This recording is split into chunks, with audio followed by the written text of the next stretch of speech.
அசெம்பிளிஸ் of God திருச்சபை சார்பாய் உங்கள் யாவருக்கும் வாழ்த்துதலை தெரிவித்துக் கொள்கிறேன். இன்றைக்கு இந்த நீதிமொழிகள் 7ஆம் அதிகாரத்திலிருந்து காட்ஸ் ரூல்ஸ், தேவனுடைய சட்டங்கள் அல்லது தேவனுடைய ஆலோசனைகள் அப்படிங்கிற சில வார்த்தைகளை நம்ம உங்களுக்கு சொல்ல விரும்புகிறேன். ரொம்ப சிம்பிளானதான், ப்ராக்டிக்கல். நம்ம இந்த வாழ்க்கையில் செய்ய கடமைப்பட்டிருக்கிறோம். நம்ம கிறிஸ்தவ வாழ்க்கையில் ரொம்ப எளிமையாக ஆசீர்வாதங்களை வாங்கி சமாதானமாக போகணுன்னா ரொம்ப சிம்பிள். அவர் சொன்னதை அப்படி செஞ்சிடணும்.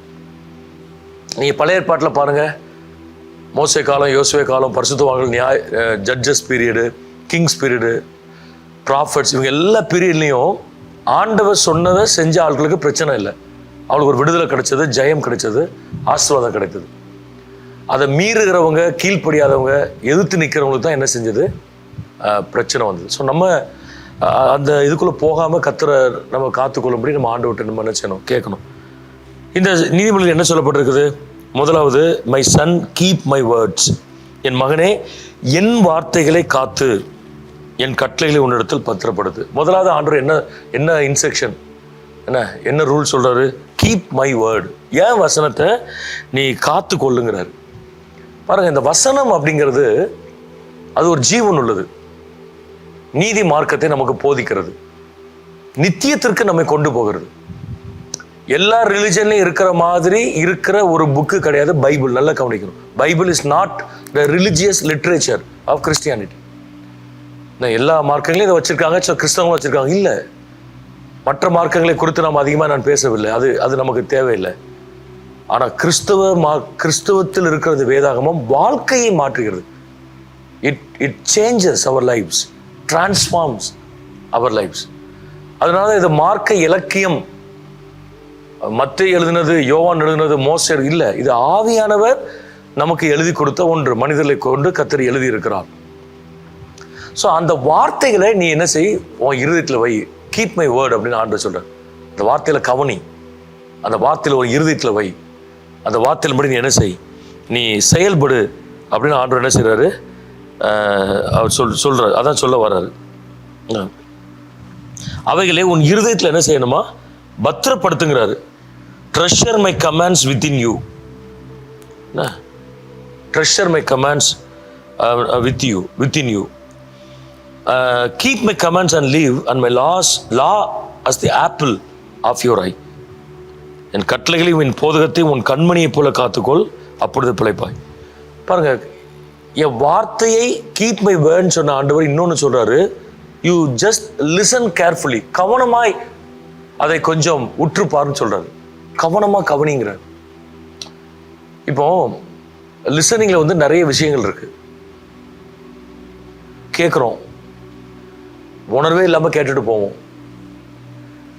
இப்போ கம்யூனிகேஷன் ஒன்று இருக்கு, ரெண்டு பேர் பேசுறாங்க, இன்னொருத்தர் பேசுனதை மனசுக்குள்ள வாங்காமலேயே கேட்டுட்டு போகலாம், அது ஆர்டினரி லிசனிங்.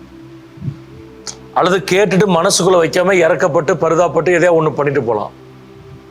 ஆனால் இந்த கேர்ஃபுல் லிசனிங் இருக்கு பாருங்க, அதுதான் இன்னொரு வார்த்தையில் ரிஃப்ளெக்டிவ்னு சொல்றோம், பிரதிபலிக்கும் கேட்டல். இந்த பிரதிபலிக்கும் கேட்டல் அப்படின்னா என்னது, என்ன சொல்லப்பட்டிருக்கிறது என்பதை உள்வாங்குது, உள்வாங்கி அதை பொருத்தி பார்த்தல். ஆண்டவர் சொல்றாரு, என் வசனத்தை நீ கேட்கும் பொழுது, வாசிக்கும் போது அதை உள்வாங்குங்கிறார். லிசன் கேர்ஃபுல்லி, நல்ல கவனிங்கிறார். நல்ல சும்மா ஏனதானே சொல்லாத. அது ஒரு வேலையை கவனமா செய்யறதற்கும் கவன ஈனமாக செய்கிறதுக்கும் வித்தியாசம் இருக்குது. கேர்ஃபுல்லாக செய்கிறதுக்கும் கேர்லெஸ்ஸாக செய்கிறதுக்கும் வித்தியாசம் இருக்குது. கேர்லெஸ்ஸாக ட்ரைவ் பண்ணுறோம், ஆட்களுக்கு நம்மளும் இடிக்கிறோம், ஆட்களுக்கும் பாதிப்பு உண்டு பண்ணுறோம். அவங்க தொழிலில் ஆட்கள் கேர்லெஸ்ஸாக இருக்கிறாங்க, பாதிப்பை ஏற்படுத்துகிறாங்க, நஷ்டங்களை ஏற்படுத்துகிறாங்க.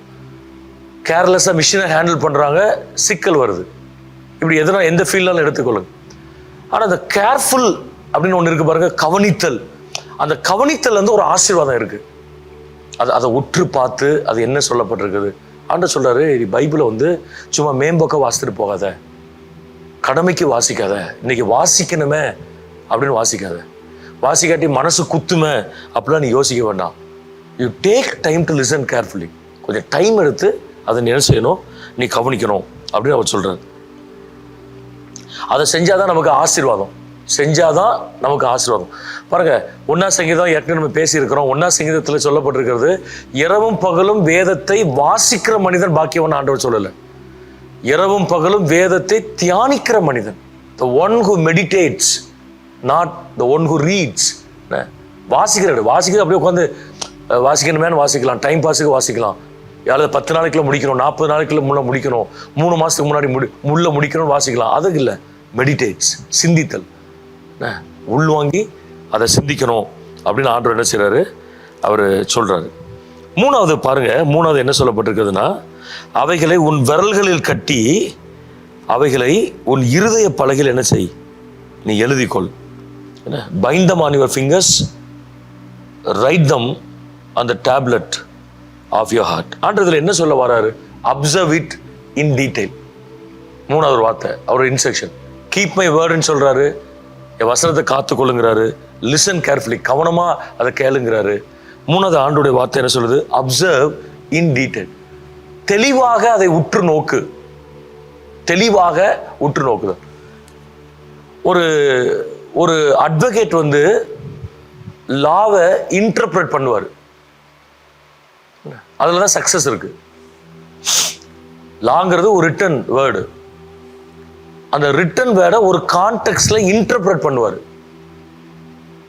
இன்டர்பிரட் பண்ணும்போது தான் அதுக்கு ஒரு உயிர் வருது, இல்லாட்டா அது ஒரு எழுத்து தான்.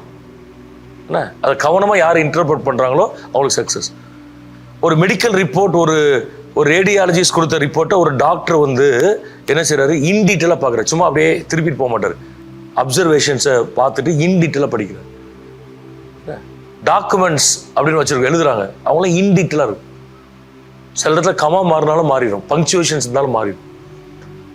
அப்போ பைபிளை வாசிக்கும் போது ஆண்டவர் என்ன சொல்றாரு, பைபிளை வாசிக்கும் போது அப்சர்வ்ங்கிறாரு. நீ கவனிக்கிறது மட்டும் கிடையாது, உற்று நோக்கணும். உற்று நோக்குதல் என்னது, ஒரு கமாவை கூட பார்க்கணும். ஆகவே பிரியமானவர்களே அப்படின்னு இருக்கும், அந்த ஆகவே கூட கவனிக்கணும். ஏன் ஆகவேனா, அதுக்கு முன்னாடி எல்லாமோ சொல்லியிருக்காருன்னு அர்த்தம். இப்படி இருக்க, என்ன இப்படி இருக்க அப்படின்னா இதுக்கு முன்னாடி என்ன இப்படிலாம் இருந்தது அப்படின்னு சொல்றாரு. ஆகையால் சகோதரரே, நம்ம நிறைய நேரத்தில் பைபிளை வந்து இன் டீட்டெயிலாக வாசிக்க மாட்டோம். நீங்க கொஞ்சம் நிறுத்தி நிதானமா ஒவ்வொரு வார்த்தைக்கும் அர்த்தம் கொடுத்து வாசித்து பாருங்க, பைபிளோட அந்த கருத்து வந்து ரொம்ப ஆழமா இருக்கும், ரொம்ப ஆழமா இருக்கும். என்ன, ஏன்னா பைபிள் வந்து போற போக்கில் எழுதப்பட்ட புஸ்தகம் அல்ல. It was not compiled by the scholars. ஒரு டீம் போட்டு ஆண்டவர் கம்பைல் பண்ணல, அது inspiration. Every word and every part of the Bible was inspired by God. அதான் சரியான தேரி, வெர்பல் பிளனரி தேரின்னு சொல்லுவோம் இறையில். Every verb and every part, ஒவ்வொரு வசனமும் ஒவ்வொரு வார்த்தையும் ஒவ்வொரு வாக்கியமும் தேவ ஆவியினால் ஏவப்பட்டு அருளப்பட்டிருக்கு. It was inspired by God. அப்ப பாருங்க, ஆண்டவர் வந்து சில மனிதர்களை, தேவ மனிதர்களை தெரிந்தெடுத்து அவர்களை தன்னுடைய கட்டுப்பாட்டிற்குள் கொண்டு வந்து சரியான வார்த்தைகளை அவர்கள் தெரிந்தெடுக்க வைத்து, தேவர் under the influence of God, தெரிந்தெடுக்க வைத்து கிளீனா கொண்டு போறார் ஆண்டவர். அப்ப நம்ம அப்சர்வ் பண்ணோம். இதுவரை எப்படி வாசிங்களோ தெரியல, இனிமே இந்த செய்தியை கேட்டதுக்கு அப்புறம் கொஞ்சம் கேர்ஃபுல்லா நிறுத்தி நிதானமா இந்த வார்த்தை, இந்த வாக்கியத்துக்கு என்ன அர்த்தம்னு யோசிக்கிற மாதிரி இந்த வார்த்தைக்கு என்ன அர்த்தம் அப்படின்னு நீங்க யோசிங்க. அந்த வேர்ட் ஸ்டடி அப்படின்னு ஒன்று இருக்கு, அந்த வார்த்தைகளை படிக்க படிக்க அது நமக்கு நிறைய ஆசீர்வாதங்கள் என்ன செய்ய வரும், அது கொண்டு வரும். நாலாவது என்ன சொல்லப்பட்டிருக்குது, கீழே அப்படி வாசிக்கிறோம், அவைகளை உன் விரலில் கட்டி அவைகளை உன் இருதய பலகையில் எழுதிக்கொள். 3ஆம் வசனத்தை சொல்லப்பட்டிருக்கிறது, bind them on your fingers, write them on the tablet of your heart. அப்போ ஏன் ஆண்டவர் உன் விரல்களை கட்டு உன் இருதய பலகைகளை எழுதுன்னு சொல்றாரு? அவர் என்ன சொல்ல வர்றாருன்னா, you remind yourself often. என் வசனத்தை நீ கேட்டு அதுக்கு கவனமா செவி கொடுத்து நீ உற்று நோக்கிட்டு அப்படி விட்டுட்டு போனா என்ன பிரயோஜனம்? யூ ரிமைண்ட் யுவர் செல்ஃப், அதான் கையில கட்டுங்கிறாரு. உன் விரல்களில் கட்டி உன் இருதய பலகையில் என்ன செய், நீ எழுதிக்கொள். என்ன ஒரு சிம்பாலிக் மெட்டஃபோரிக்கல் லாங்குவேஜ் சொல்லப்படுது. அதுக்காக வசனம் எழுதி கையில கட்டுறது லிட்ரல் மீனிங் கிடையாது. என்ன அர்த்தம்? கையில இருக்கிற ஒன்று அடிக்கடி பார்க்கும். செல்போன் எங்க வச்சிருக்கோம்? கையில தான் வச்சிருக்கோம். என்ன பாக்கெட்ல போட்டா வேற எங்கேயா வச்சா அடிக்கடி பார்க்க மாட்டோம், கையிலேயே தூக்கிட்டு அலைவோம். இன்னைக்கு மனுஷனை பாருங்க, கீழே குனியும் போது டக்குன்னு பாக்கெட்ல தான் கை போவோம். என்ன விழுந்துடக்கூடாது, இந்த மேலேருந்து செல்ஃபோன் கீழே கவனமெல்லாம் அங்கே தான் இருக்கும். நீங்கள் ஆட்கள் ரோட்டில் நடக்காம பாருங்கள், மெஜாரிட்டி கையில் தான் பிடிச்சிட்டு போவாங்க செல்ஃபோன். வாக்கிங் போகும்போது செல்ஃபோன் காதில் ஒன்று மாட்டிட்டு கையில் ஒன்று பிடிச்சிட்டு தான் ஆட்கள் வாக்கிங்கே போகிறாங்க.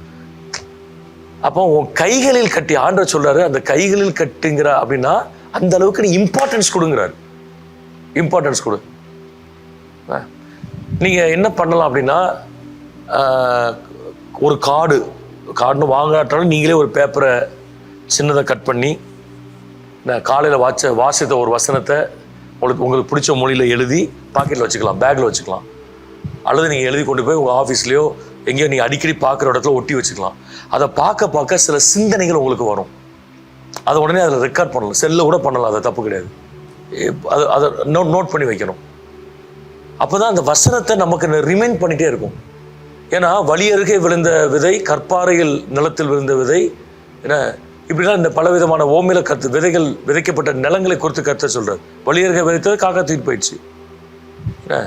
கற்பாறையில் ஆழமாக வேர் முடியல, முட்செடிகள் இந்த இடத்துல அது நெருக்கி போட்டுச்சு, வளருது பட் நெருக்கிருச்சு. பட் நல்ல நிலத்தில் விழுந்த விதை 30, 60, 100 பலனை கொடுக்கும். அப்போ நல்ல நிலத்தில் விழுந்த விதைனா அதுக்கு ரிமைண்ட் பண்ணிகிட்டே இருக்கணும். அந்த விதையை ரிமைண்ட் பண்ணிகிட்டே இருக்கும். இந்த வசனம் தான் என்னது? அந்த விதை. அதை ரிமைண்ட் பண்ணுகிற கிருபைகளை கர்த்தர் நமக்கு என்ன செய்வாராக? ஆண்டவர் தருவாராக. You remind yourself often. உன்னை நீ அடிக்கடி என்ன செய்து கொள், நினைவுபடுத்திக்கொள் அப்படின்னு ஆண்டவர் சொல்றார். அப்போ நீங்கள் எந்தெந்த சூழ்நிலை வழியே போகிறீங்களோ அப்பெல்லாம் இந்த வசனத்தை நினைவுபடுத்துங்க. வசனத்தை நினைவுபடுத்து. கடன் பிரச்சனை போறீங்க, நீயோ கடன் வாங்காத இருப்பாய், கடன் கொடுப்பாய். அந்த வசனத்தை சொல்லி ஜெபம் பண்ணு. எனக்கு பொருளாதார ஆசீர்வாதம் வேணும். ஒரு இக்கட்டான வியாதியில் இருக்கிறீங்க, அவருடைய தழும்புகளினால் சுகமானீர்கள் என்று சொல்லப்பட்டிருக்குது. நான் உனக்கு ஆரோக்கியம் வர பண்ணுவேன் அப்படின்னு கர்த்தர் சொல்லியிருக்கிறார். ஆண்டவரே எனக்கு ஆரோக்கியம் வர பண்ணுங்க ஆண்டவரே. அந்த வசனத்தை சொல்லி ஜெபம் பண்ணு. மனிதர்களால் நெருக்க வரும்பொழுது ஆண்டவரே மனிதர்களின் தலையின் மேல் ஏறி போகாதபடி காப்பீராக. எனக்கு விரோதமாய் ஒரு வழியே வருவார்கள், 7 வழியை என்ன செய்வார்கள், புறப்பட்டு போவார்கள் அப்படி சொல்லணும். ஸோ அப்படி டிக்ளேர் பண்ணிகிட்டே இருக்கணும். டிக்ளேர் பண்ண கர்த்தர் நமக்கு என்ன செய்வார்? ஆசீர்வதித்துவார். கடைசி ஆண்டவர் என்ன சொல்கிறாரு?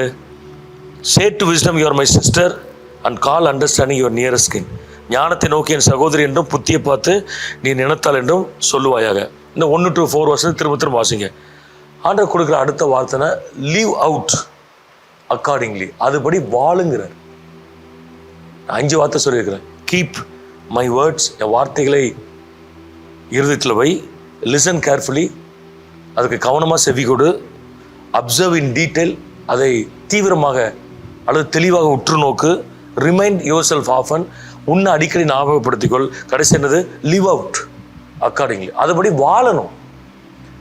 பைபிளை நல்ல மல்டி கலரில் கோடு போட்டு குறித்து வச்சு பிரின்சிபிள்ஸ் படித்து அதை ஒருத்தர் செய்யலைன்னு வைங்க. ஸோ நம்ம பைபிள் படிக்கிறதுக்கு ஒரு ரீசன், நான் கிறிஸ்டியன் அதனால பைபிள் வாசிக்கிறேன் இல்லை. I am drawing principles for my life. என் வாழ்க்கைக்காக அதுலேருந்து நான் கொள்கைகளை என்ன செய்கிறேன், கற்றுக்கொள்கிறேன். இதுதான் கிறிஸ்தவனுடைய மனநிலைமையாக இருக்கணும். வாழ்க்கையிலேருந்து கொள்கைகளை கற்றுக்கொள்ளுது.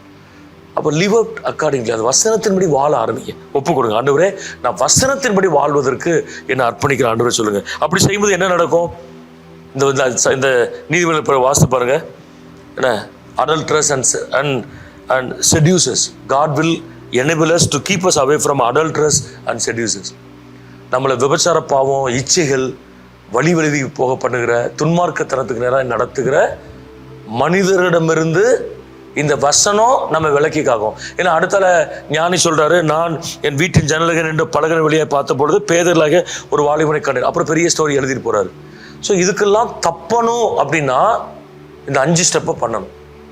இச்சைகள், பாவங்கள், சோர்வுகள், விபச்சாரங்கள், எனக்கு தவறான துன்மார்க்கத்தனங்கள், தீமையான மனிதர்கள், இவங்க எல்லாட்டமிருந்து நம்ம காத்து கொள்ளணும்னா நம்ம என்ன செய்யணும்? இந்த 5 ஸ்டெப் வசனத்தின்படி நம்ம என்ன செய்யணும்? இதுதான் காட்ஸ் ரூல்ஸ்ன்னு சொல்கிறோம், தேவனுடைய கொள்கைன்னு சொல்கிறோம். அதை செய்வோம். கர்த்தர் நிச்சயமாய் செய்வாராக. இதை நீங்கள் செய்ய ஆரம்பிக்கும் போது உங்கள் வாழ்க்கையில் பெரிய வித்தியாசம் வரும். ஜெபம் ஆண்டவரே, நாங்கள் வசனத்தை நேசிக்கவும், வசனத்தை ஆராயவும், வசனத்தை தியானிக்கவும் அர்ப்பணிக்கிறோம். தாவீதை போல நடுச்சாமத்திலிருந்து தியானிக்கிற கிருபையை தான்.